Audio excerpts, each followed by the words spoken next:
환경오염 우려가 크다고 합니다. 조진영 기자가 보도합니다. 추석 명절을 앞둔 청주의 한 공원 묘지입니다. 주차장 쓰레기통 옆에 색이 바랜 꽃들이 벌써부터 한가득 쌓여 있습니다. 성묘객들이 버리고 간 플라스틱 가짜꽃 좋아합니다. 헌화된 꽃을 버리시고 새로운 조화를 갖다가 꽂아 놓으시는데 그런 거를 갖다가 저희가 모으면 명절 한 번 할 때 3에서 5톤 정도의 이처럼 전국 공원묘원에서 버려지는 조화는 한 해 1,500톤이 넘는 것으로 추산됩니다. 시들지 않아 관리가 편하고 값도 저렴해 널리 쓰입니다. 하지만 대부분 중국산으로 플라스틱과 합성수지, 철심 등을 섞어 만들기 때문에 재활용이 어려워 소각해야 합니다. 할 만한 게 없는 거예요, 자선으로서.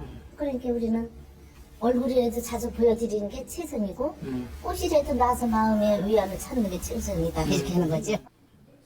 상황이 이렇자 청주시와 묘역 일대 주민 그리고 화훼협회가 생화 사용 촉진에 나섰습니다. 공공장사시설에서 조화 판매를 중단하고 생화 사용을 적극적으로 권장하기로 한 겁니다. 시민 인식 개선을 위해서 노력을 한 뒤엔 나중에는 생화를 사용하시도록 이렇게 조례를 개정을 한 이럴 계획을 갖고 있습니다. 플라스틱 조화를 줄여나가자는 노력이 환경보호와 지역 화훼농가 매출 확대라는 두 마리 토끼를 모두 잡을 수 있을지 기대가 모이고 있습니다. KBS 뉴스 조진영입니다. 이 시각 제주의 하늘에는 먹구름이 잔뜩 낀 가운데 바람도 강하게 불고 있습니다. 절기 초분인 오늘 전국이 흐린 가운데 기온의 일교차가 크게 벌어지겠습니다. 환절기 건강관리 잘 해주셔야겠습니다. 가을비 소식도 있습니다. 제주도는 비가 오락가락 이어지겠고 늦은 밤 남해안을 시작으로 내일은 전국에서 비가 내리겠습니다. 중부지방은 내일, 호남권은 모레 시간당 30mm 안팎의 강한 비가 오는 곳이 있겠습니다. 남해안과 제주도에서는 바람이 강하게 불겠습니다. 순간 풍속 초속 15m 안팎의 돌풍이 부는 곳이 있겠습니다. 수도권과 강원도의 비는 목요일 오전이면 대부분 그치겠지만 그 밖의 지역은 밤까지 이어지겠습니다. 토요일에 충남과 호남을 시작으로 일요일 오전에는 다시 전국에 비 소식이 있습니다. 지금까지 날씨 전해드렸습니다. 유엔 총회 참석을 위해 미국 뉴욕에 도착한 이재명 대통령이 첫 일정으로 세계 경제 포럼 의장인 레리 핑크 블랙록 최고 경영자와 만나 AI 산업 협력을 위한 양해 각서를 체결했습니다. 이 대통령은 내일 유엔 총회 기조연설을 통해 한반도 평화 구상 등 외교 비전을 밝힐 예정입니다. 한미일 외교장관이 뉴욕 유엔 총회를 계기로 회의를 열고 북한의 비핵화와 대북공조의 중요성을 재확인한 공동 성명을 채택했습니다. 조현 외교부 장관은 조지아주 한국인 구금 사태 재발 방지를 위해 비자 제도 개선 등을 당부했고 미국 측은 긴밀히 협력하겠다고 답했습니다. 통일교 현안 청탁 의혹의 정점으로 지목된 한학자 통일교 총재가 오늘 새벽 구속되면서 이른바 정교유착 수사에 속도가 붙을 것으로 보입니다. 비상기업 해제 의결 방해 의혹과 관련해 한동훈 전 국민의힘 대표에 대한 공판 전 증인신문도 오늘 오후 열리는데 출석 여부는 불투명합니다. 2달 전 출범한 주가 조작 근절 합동 대응단이 재력가와 금융사 전 현직 임원 등이 연루된 1,000억 원대 주가 조작 사건을 1호 사건으로 공개했습니다. 이들은 거래량이 적은 종목을 대량으로 확보한 뒤 고가 매수와 허수 매수 등을 통해 주가가 오른 것처럼 꾸며 다른 투자자들을 속인 혐의를 받고 있습니다. 이재명 대통령이 유엔 총회 참석을 위해 미국 뉴욕을 찾았습니다. 이 대통령은 첫날 세계 최대 자산운용사인 블랙록 CEO 레리 핑크 세계 경제포럼 의장을 만나 인공지능과 재생에너지 협력 강화와 한국 투자 방안을 논의했습니다. 이희연 기자입니다. 유엔 총회 참석을 위해 출국한 이재명 대통령이 우리 시간 오늘 새벽 1시쯤 미국 뉴욕 JFK 국제공항에 도착했습니다. 이 대통령은 세계 경제포럼 의장인 레리 핑크 블랙록 최고 경영자와 만나 첫 일정을 시작했습니다. 세계 인공지능 인프라를 이렇게 쥐락펴락 하시는 대단한 분들이신데 한국에도 관심을 이렇게 가져주셔서 각별히 감사드립니다. 레리 핑크 회장은 한국이 아시아 태평양 지역의 AI 수도가 될 수 있도록 글로벌 자본을 연계해 적극 협력하겠다고 했고 이 대통령은 실질적 성과를 만들어내자고 화답했습니다. 우리 정부와 블랙록은 AI 산업 글로벌 협력을 위한 양해각서도 체결했습니다. 향후 5년간 아시아 태평양 지역 AI 및 재생에너지 전환을 위해 필요한 대규모 투자 방향을 공동으로 준비해 나가기로. 이어 이 대통령은 미 상하원 의원단을 만나 관세 협상과 비자 문제에 대한 의견을 전달했습니다. 관세 협상에 대해서는 한국 외환 시장의 불안정이 야기될 우려가 있지만 양측의 상업적 합리성이 보장되는 해결책을 찾을 수 있을 것이라고 했고, 조지아주 구금 사태가 재발해서는 안 된다며 비자 문제 개선을 촉구했습니다. 이 대통령은 뉴욕 한인사회 동포들과 만나서는 대한민국의 위대함은 국민들의 위대함에서 시작됐고 앞으로도 그럴 것이라고 밝혔습니다. 전 세계인들이 잠시 걱정했지만 대한민국은 아주 모범적인 민주국가로, 문화 강국으로, 군사 경제 강국으로 다시 돌아왔습니다.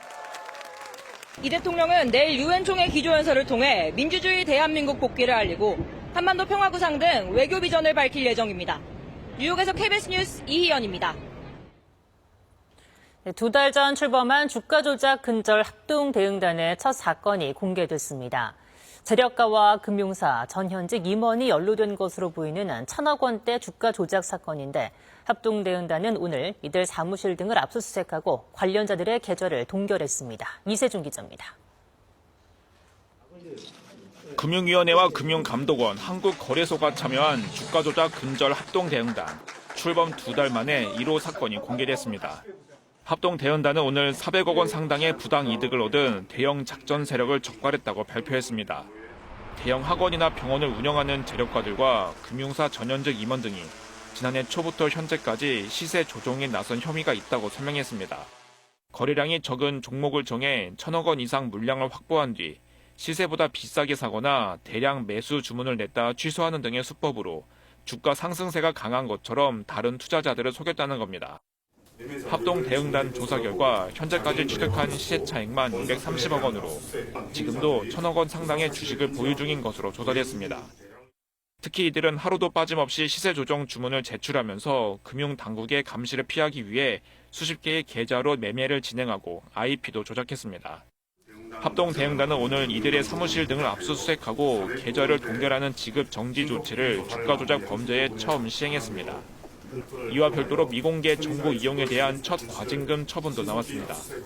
증권선물위원회는 미공개 정보를 활용해 배우자 명의로 자신의 회사 주식을 1억 2천만 원어치 사들이고 2,400만 원 넘게 부당 이득을 얻은 A씨에게 과징금 처분을 내렸습니다. KBS 뉴스 이세중입니다.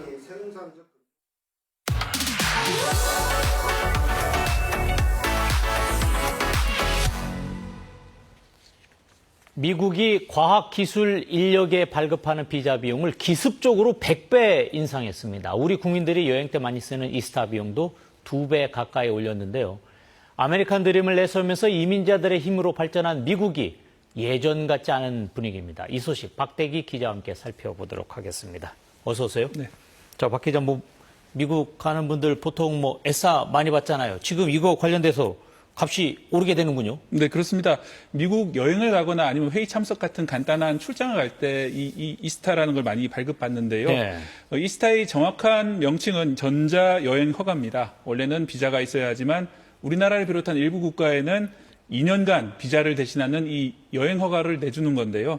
이 발급 비용이 원래 3만 원 정도였는데 예. 40달러 그러니까 5만 6천 원으로 2배 가까이 인상이 되는 겁니다. 30일부터 인상이 되기 때문에 2년 안에 방문할 계획이 있으신 분들은 미리 발급받는 게 좋겠습니다. 아니 지금 이게 2배 정도 오른다는 건데 이번에 100배 정도 오른 게 있죠? 네, H-1B 비자라는 비자인데요. 네. 이른바 과학기술 전문직 비자라는 비자입니다. 이걸 1억 4천만 원으로 원래는 140만 원이었는데 무려 100배로 올리게 된 겁니다.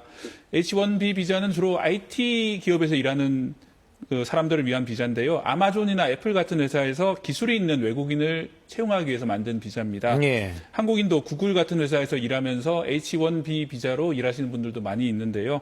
이 기업 입장에서는 대체할 수 없는 과학기술 인재를 외국에서 채용하면서 이 비자를 쓴다는 겁니다. 하지만 하워드 러트닉 미국 상무장관은 대신에 미국인을 교육하라 하면서 일종의 징벌적인 그 비자 발급비 인상을 단행을 한 겁니다. 지금 이 러트닉 장관의 말 때문에 한바탕 소동이 벌어졌었죠. 네, 그렇습니다. 당초에는 외국인을 고용하려면 해마다 1억 4천만 원을 내라는 식으로 발언을 해서 문제가 됐었습니다. 네. 또 처음에는 21일까지 당장 미국으로 귀국하지 않으면 외국에 나와 있는 이 비자를 가진 사람들은 또 1억 4천만 원을 더 내야 된다 이런 식으로 해석이 됐었습니다. 그래서 갑자기 귀국표를 찾느라고 대혼란이 벌어졌었는데요. 결국 캐롤라인 레빗 백악관 대변인이 처음 발급할 때 한 번만 내면 된다고 이 상황을 바로잡았습니다. 심상치 않은 여론 때문에 백악관은 경우에 따라서는 1억 4천만 원도 면제를 해주겠다고 했는데요. 일단 강력한 정책을 내놓은 다음에 여론을 보고 한 발 물러서고 있는 것으로 보입니다. 네. 그럼에도 불구하고 이제 미국 기업들이 외국인 채용하는데 많은 어려움, 부담이 예상됩니다. 이 미국이 보면요, 지난번에 그 다짜고짜 우리 그 조지아주에서 한국인 근로자 구금했던 것도 그렇고, 지금 뭐 러트닉 장관의 이런 말도 그렇고, 뭐 이런 일 처리를 하려면은 뭔가 좀 체계적이고 짜임새가 있어야 되는데 자꾸 이제 좌충우돌하고 지금 체계가 무너진 것 같은데. 네. 옛날 같지 않습니까, 미국이? 지금 보면 어떻습니까? 지금 100배 오른다라고 하는 이런 비자. 주로 이제 어떤 기업들이 이게 지금 사용하고 있던 겁니까? 네, 최근 자료를 보면 아마존에서 1만 4천 명 정도가 이 비자를 발급받았고요. 그 다음에 인도 대기업인 타타 컨설턴시가 5천여 명, 마이크로소프트, 메타, 그리고 애플과 구글이 4천에서 5천 명 정도씩을 이 비자를 이용해서 인력을 쓰고 있습니다. 네. 즉 빅테크라고 불리는 미국 유명 기업들 그리고 인도 기업들이 일부 포함된 그런 것인데요. 지난해 전체적으로는 40만 명이 이 비자를 발급받았는데 70%인 28만 명이 인도인이었습니다. 우리나라 사람은 1%인 4천 명 정도입니다. 인도에 과학기술 천재가 많고요. 또 미국 취업을 희망하는 인도인들이 많기 때문에 이런 것으로 보이는데 일부는 인도계 IT 외주업체들 영향도 있는 것 같습니다. 최근에 트럼프 행정부는 인도와 무역 갈등을 벌이고 있고 또 IT 외주업체 같은 경우에는 일부 문제도 있기 때문에 결국 이런 정책을 도입한 걸로 보입니다. 하지만 외국 인력에 대해서 이렇게 일방적인 새로운 장벽을 만들게 되면은 결과적으로는 미국에 해롭게 되지 않느냐 이런 우려도 많이 나오고 있는 상황입니다. 지금 미국은 사실은 이제 국제적으로 개방 정책을 폈기 때문에 이렇게 훌륭한 인재들이 들어와서 발전을 했던 건데 어떻습니까? 지금 이런 식으로 장벽을 만들어서 미국에 해로울 거다. 어떤 식으로 해로울 수 있다는 건가요? 예를 들어서 단적으로 트럼프 행정부의 실세였죠. 일론 머스크 테슬라 CEO 같은 경우에도 이 H-1B 비자 때문에 미국에서 일할 수 있었습니다. 네. 원래 고향은 미국이 아니라 남아공이었기 때문에 그도 역시 외국인 노동자였던 거죠. 그렇죠. 여러 논란도 있지만 알다시피 머스크는 테슬라를 성공시켰고 스페이스X로 재사용 로켓 시대를 열었던 그런 뛰어난 인재입니다. 머스크가 지난해 말에 이 H-1B 비자가 아니었으면 자신을 포함한 수많은 기업인들이 미국에 있지 않았을 거라면서 이 제도가 미국에 꼭 필요하다 이렇게 발언하기도 했습니다. 예. 이 비자 발급에 1억 4천만 원씩 앞으로 내야 되기 때문에 앞으로는 미국 기업들이 이런 외국인 인재들을 채용하는데 좀 소극적으로 바뀔 수 있습니다. 어떻습니까? 이렇게 되면은 반사 효과가 생길 수 있을 것 같은데 이렇게 미국이 장벽을 높이면은 우수한 인재들이 미국 말고 다른 곳을 찾을 거 아닌가요? 우리나라 기업에게도 도움이 될 것 같은데. 네, 그렇습니다. 인공지능 인재 쟁탈전이 특히 벌어지고 있기 때문에 우리나라 기업들한테는 분명히 기회가 될 겁니다. 네. 다만 중국이나 유럽 기업들 그리고 유럽 국가들도 상당히 이런 인재 쟁탈전에 나서고 있기 때문에 결국 경쟁을 해야 되는 건 마찬가지입니다. 영국에서는 이 뉴스 때문에 전문직 비자 발급 수수료 자체를 아예 면제하는 방안을 추진하고 있는 그런 상황입니다. 네. 지금 어떻습니까? 미국 입장에서는 이렇게 장벽을 높이는 거, 이런 거 관련돼서 어떻게 보면 본인들 입장에서도 굉장히 손실이 클 거다라고 생각을 하고 있을 것 같은데 어떤 이유가 있습니까? 이런 거 계속 하려고 하는? 결국은 민심 때문에 그러는 걸로 보이는데요. 외국인이 미국인의 좋은 일자리를 뺏고 있다 이런 여론이 있기 때문에 그런 여론을 의식해서 결국 이런 정책을 도입하는 걸로 보입니다. 네. 사실 H-1B 비자 같은 경우에는 미국 내에서 한 40만 개 정도 일자리이기 때문에 전체 일자리로 보면 아주 일부에 불과하거든요. 그렇군요. 하지만 워낙 고소득 일자리고 또 미국인이 아닌 인도인이기 때문에 그런 어떤 인종적 그런 갈등 때문에 결국은 이제 상대적 박탈감을 미국인들이 느끼고 있는 것으로 보입니다. 네. 이런 민심들이 좀 득세를 하면서 과거에는 미국이 제국의 중심으로서 장기적 전략이라든지 그런 어떤 배짱 같은 것들이 있었는데 그런 것들이 많이 사라지고 있는 그런 상황이고요. 이런 변화한 상황에 대해서 우리도 미국이 좀 변했다 이런 점들은 인지하고 대응할 필요가 있겠습니다. 네, 그렇군요. 지금 뭐 보면 미국이 이런 장벽을 높일 게 아니라 미국인 스스로 공부를 좀 더 해야 할 것 같습니다. 네, 오늘 여기까지 듣도록 하겠습니다. 지금까지 박대기 기자와 함께했습니다. 고맙습니다.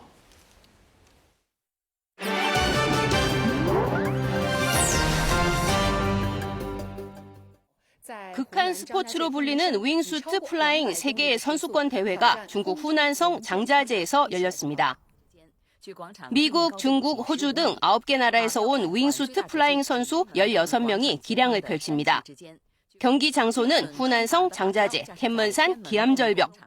날다람쥐를 떠올리게 하는 윙수트를 입은 선수들. 붉은 연기를 뿜으며 한 선수가 1,400m 높이의 수직 절벽에서 주저없이 몸을 던집니다.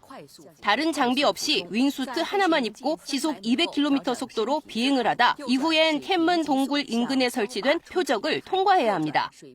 온몸으로 표적을 뚫는 것 역시 거센 바람을 이겨내고 빠르고 정확해야 하는 고난도 기술입니다. 消量也特别快，速度特别快，是挺值得一看的，感受一下现场的一桩飞行。 익스트림 스포츠 중에서도 가장 위험하다는 윙수트 플라잉.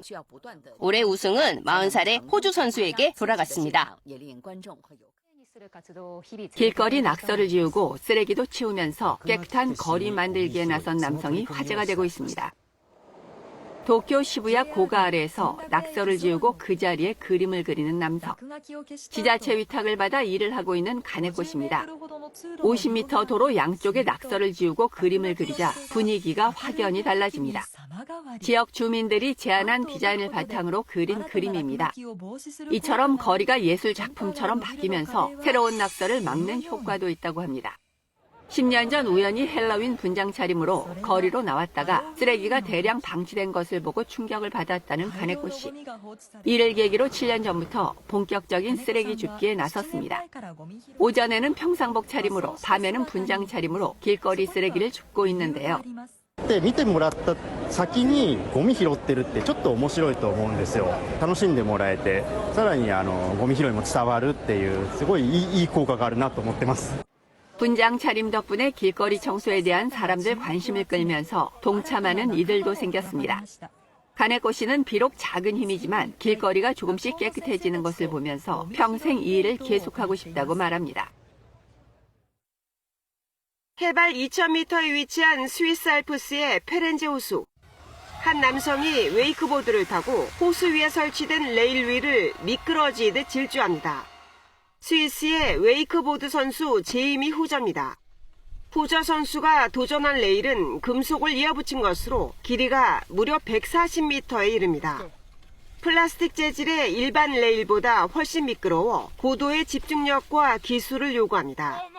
후저 선수는 속도와 자세를 침착하게 조정하며 시속 34km로 레일 위를 흔들림 없이 완주합니다. 웨이크보드로 가장 긴 레일을 탄 신기록을 세운 순간입니다. Ja, also recht viel ist gerade in meinem Kopf. Ich bin einfach gerade am crazy gehen. Ich habe so viele Emotionen. Ich fühle mich einfach richtig glücklich und bin richtig happy, dass ich es geschafft habe. Es ist einfach crazy. 후저 선수의 도전은 이번이 무려 113번째였습니다. 한계를 뛰어넘는 투기와 열정의 도전이었다는 점에서 더욱 갈채를 받고 있습니다. 유럽 타지에서 생활하던 폴란드인들이 고국으로 돌아가는 현상이 최근 두드러지고 있습니다. 독일에서 은행원으로 일하던 클라우디아 씨, 13년 만에 고국 폴란드로 돌아왔습니다. 생활비 부담이 훨씬 적은 반면 폴란드의 상황이 많이 나아졌다는 게 귀국 이유입니다. Krakau vor 20 Jahren, als meine Karriere begann, wenn man das mit heute vergleicht, was diese Orte an Möglichkeiten bieten, dann scheint das doch echt ein anderer Moment, ein anderer Ort zu sein. 지난해 독일에서 폴란드로 돌아간 사람은 9만 명 정도, 폴란드에서 들어온 사람보다 고국으로 돌아간 사람이 1만 명 정도 많은 역전 현상이 30여 년 만에 처음으로 나타난 겁니다. Weil die Lohnunterschiede kleiner geworden sind, es viele Möglichkeiten zu Hause gibt und natürlich, weil ihre Eltern sehr gealtert sind. 무엇보다 폴란드의 경제가 크게 달라졌습니다. 유럽연합의 지원으로 인프라가 개선됐고 경제 규모도 세계 20위권으로 올라섰습니다. 실업률은 3.5%에 불과해 일자리도 늘고 있습니다. 달라진 고국에서 새로운 미래를 찾는 이들의 경험과 기술이 폴란드 경제의 새로운 동력이 되고 있습니다. KBS 월드뉴스입니다.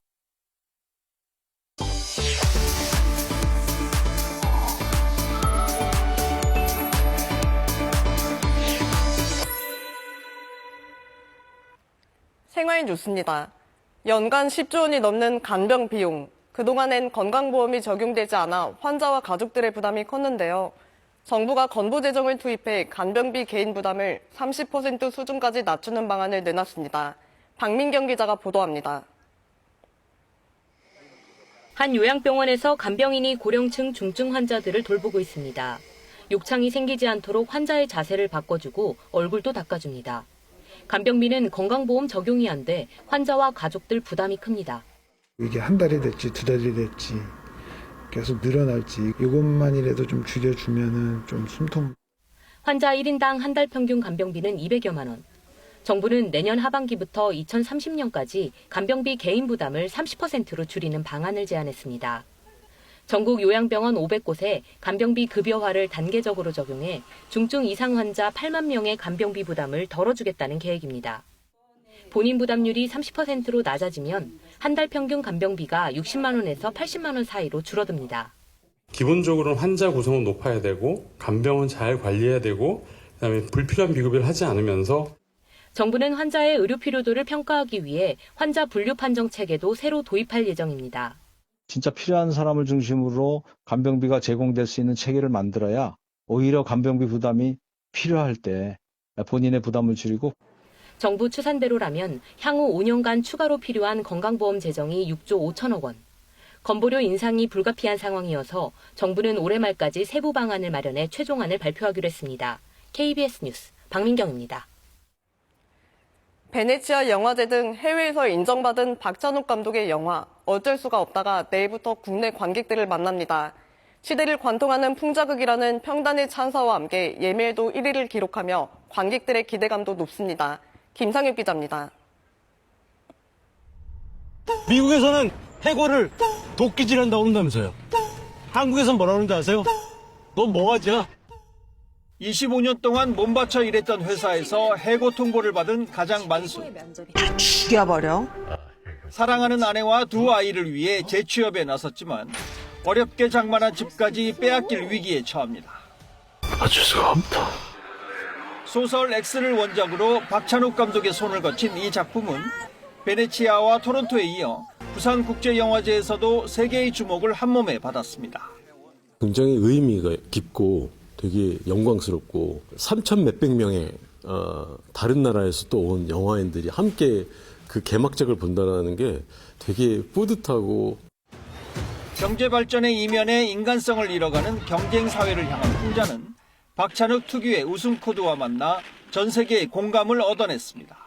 누구나 다 보시면서 공감되고 그게 또 감독님의 작품의 묘미인 것 같기도 해요. 고용 불안의 문제가 개인의 내면과 또 가족에게 어떤 영향을 주는지 그것은 다 얽혀 있다. 이미 압도적인 예매율 1위를 기록하며 국내 관객들의 기대감도 큰 상황. 침체된 우리 극장가와 영화계에 훈풍을 불어넣을 수 있을지 기대됩니다. 관객이 많이 와야 될 뿐만 아니라 후회하지 않는 선택이었다는 생각이 들어야 되잖아요. 그래야 다음 한국영화를 또 보러 올 거 아니겠습니까? KBS 뉴스 김상엽입니다. 연말까지 사용할 수 있는 공연, 전시 할인권 173만 장이 배포됩니다. 문화체육관광부 등은 모레부터 공연 할인권 36만 장과 전시 할인권 137만 장 등 총 173만 장을 배포한다고 오늘 밝혔습니다. 지난달 8일 배포한 공연, 전시 할인권 중 사용기한이 지난 19일까지 사용하지 않은 잔여분을 재배포하는 것입니다. 이번 할인권은 12월 31일까지 관람 예정인 공연, 전시에 적용할 수 있으며 온라인 예매처별로 공연은 만원, 전시는 3,000원을 깎아주는 할인권이 각각 매주 인당 2맥씩 발급됩니다. 지금까지 생활뉴스였습니다. 최근 군 사망 사고가 잇따랐는데요. 이 중 스스로 목숨을 끊은 두 건은 부대 내에서 괴롭힘과 가혹행위가 있었던 정황이 포착됐습니다. KBS가 최근 6년간 자료를 분석해봤더니 국내 괴롭힘과 가혹행위는 대체로 증가 추세였는데 기소가 돼도 대부분 벌금형에 그치는 등 처벌이 약하다는 지적이 나오고 있습니다. 윤진 기자가 보도합니다. 지난해 모 부대 A병장은 목욕탕에서 후임병을 물에 넣은 뒤 10여 초간 못 나오게 하는 행위를 4차례 반복했습니다. 라면 2개를 먹고 쉬고 있는 후임병에게 라면 1개를 억지로 더 먹이는가 하면 걸그룹 노래를 틀릴 때마다 반복시켜 2시간 동안 부르도록 강요했습니다. A병장은 가혹행위로 기소됐는데 처벌은 벌금 400만 원이었습니다. 또 다른 부대의 군무원은 신병 2명을 크레인 갈고리에 매달리게 한 뒤 크레인을 움직였는데 벌금 500만 원형을 받았습니다. 군 검찰로 넘어온 가혹